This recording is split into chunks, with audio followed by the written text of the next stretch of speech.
pengen mengikuti pengajian, pengen ikut pengausan, duwe niat tok mawon, bar kuwi kok yo iso nglakoni, dilakoni mangkat setiap minggu, dilakoni mangkat setiap minggu. Perkara sing biasane awake dhewe niku lakoni, baik itu dosa-dosa yang disengaja maupun yang tidak disengaja. Dengan kita datang ke majelis saja, Allah itu menghapus dari dosa-dosa yang telah kita lakukan. Apalagi jenengan itu bisa datang dengan cara istiqomah, luar biasa. Makanya istiqomah inilah yang menjadikan kita itu kadang doa yang tanpa kita ngelegewo, tanpa kita sadari justru diijabah dening Allah Subhanahu wa ta'ala. Karena dengan datangnya banyaknya orang yang datang ke majelis, di situ ada kekasih Allah yang ditutupi oleh Allah Subhanahu wa ta'ala sehingga kita tidak tahu.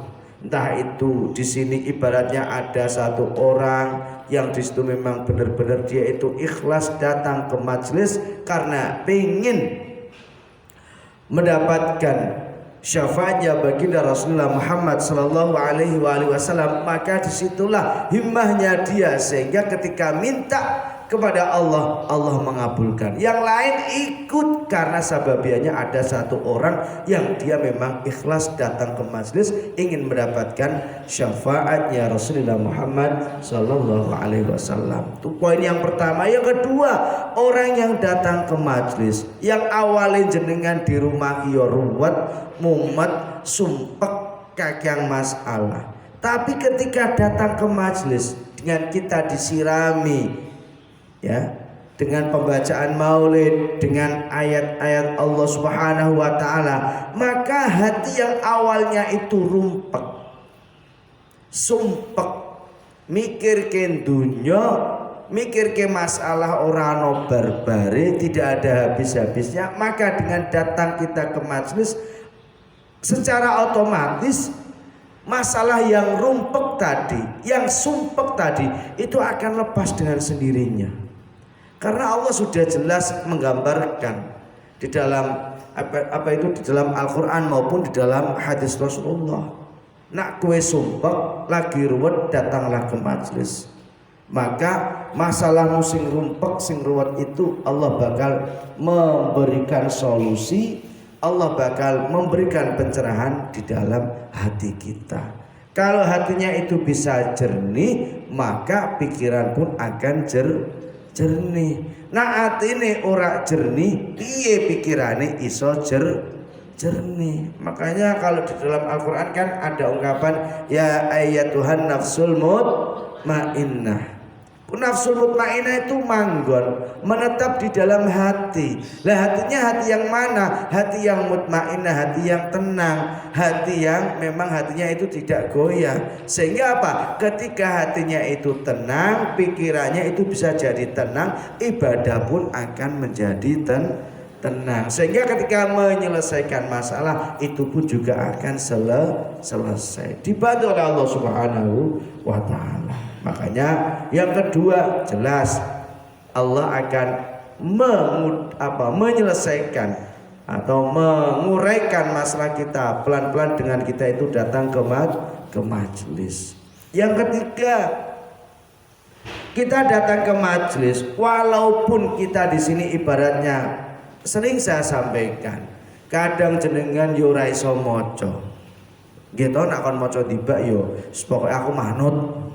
Wis sing penting aku manut. Setiap ucapan yang kita ucapkan karena ikut di majelis, ikut diganjar dening Allah Subhanahu wa ta'ala. Apalagi yang kita baca tadi adalah sholawat. Karena apa? Doa yang tidak bisa ditolak oleh Allah Subhanahu wa ta'ala adalah sholawat. Nah jenengan donga tanpa ada sholawat, jangan berharap doa itu akan diterima oleh Allah. Walaupun doa itu naik ke langit, tapi hanya naik tok. Naik tok, barang sholawat itu diboneh. Karena apa? Yang menjadikan tembus sampai ke aras, tembus sampai di hadapan Allah karena diiringi dengan sholawat. Loh, jamaah yang dimuliakan oleh Allah Subhanahu wa taala, itu poin yang ketiga. Yang pertama, iling-iling dewi. Saya pernah menyampaikan 7 ini hanya mengingatkan saja. Ora iso maca terbata-bata. Nak mau ngrungokke tok. Saiki nek ora iso maca, macane kaya ibu iki mau, kadang terbata-bata, kadang yo keceplosan kelewatan. Ini tidak. Terus apakah dia dosa? Tidak. Orang yang datang dia berusaha untuk baca pun salah itu dinilai oleh Allah, sebab dia ada himmah semangat belajar. Yang kedua sebab dia salah akhirnya iso dadi bener, malah itu ganjaran loro. Iki loh keistimewanya orang yang datang di majelis karena ingin mendapatkan ridhonya Allah di sini. Makanya alhamdulillah majelis walaupun ini tidak banyak orangnya, yang paling penting itu istiqomah. Ngono us kakek wong malah dadine gak karuan biasanya.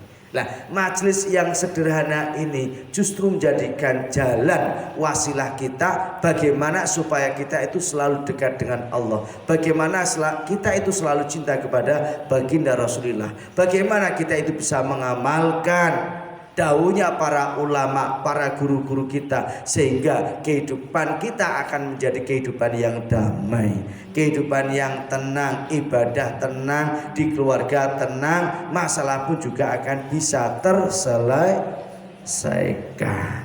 Nah, ini contohnya. Hadirin yang dimuliakan oleh Allah Subhanahu wa taala. Tadi sekelumit di rumah itu ketika saya pulang, ya alhamdulillah tadi telat. Karena delalai dalani rada ruwet.